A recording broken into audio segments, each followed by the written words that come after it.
Monsieur le Président, il y a quelques mois, François Hollande a proclamé l'état d'urgence économique et sociale face à une conjoncture économique incertaine. Tout ceci dans l'espoir d'inverser la courbe du chômage. Avec un nombre de demandeurs d'emploi réel de plus de 6 millions, cela fait longtemps que de vraies solutions auraient dû être prises. En réalité, ce cancer du chômage est voulu et entretenu par tous les gouvernements au nom de la lutte contre l'inflation.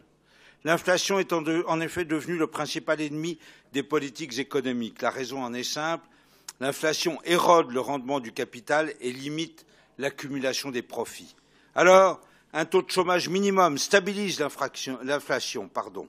Concrètement, lorsque le chômage est haut, la pression à la baisse sur les salaires contribue à un niveau d'inflation plus faible, ce qui optimise les profits financiers.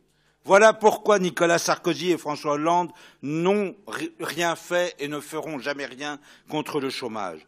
Ils sont tous les deux occupés par la protection de l'Europe financière et ultralibérale et par la protection de l'économie financière. Depuis 2012, le nombre de chômeurs de moins de 25 ans a augmenté de 100 000.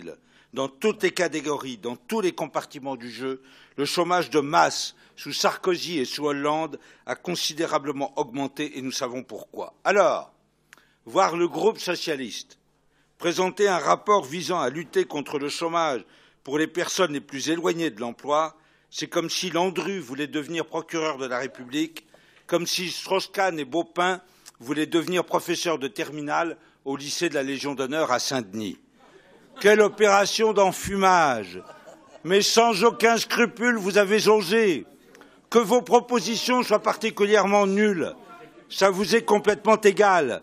Encore une fois, il faut enfumer et faire croire aux populations ébahies que le Parti socialiste, comme l'UMP, s'occupe de vouloir réduire le chômage.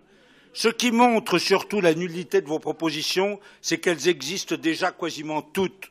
Vous êtes des copieurs. Il n'y a aucune proposition originale qui n'ait pas été déjà mise en œuvre par la région. À l'article 1, vous osez proposer une évaluation des métiers en tension, mais c'est fait depuis très longtemps. Vous voulez que ça soit fait par défi métier, fromage que vous voulez absolument, vous les socialistes, garder. Je pensais qu'il était remis en cause par le vice-président Chartier. Vous voulez former à la création d'entreprises dans les quartiers prioritaires de la ville et dans les zones rurales, mais c'est fait depuis déjà très longtemps.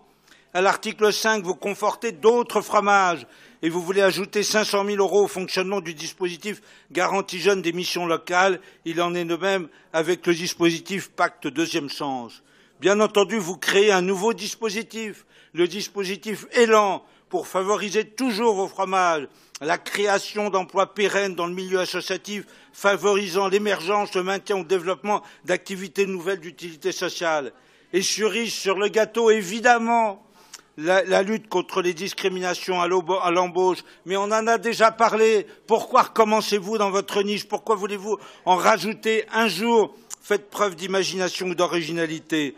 Toutes vos mesures sont des mesures de clientélisme. Vous favorisez tout, sauf les emplois dans le commerce, l'artisanat et l'industrie. Vous voulez que vos aides régionales soient des aides à la rémunération des salariés, toujours le placement des amis.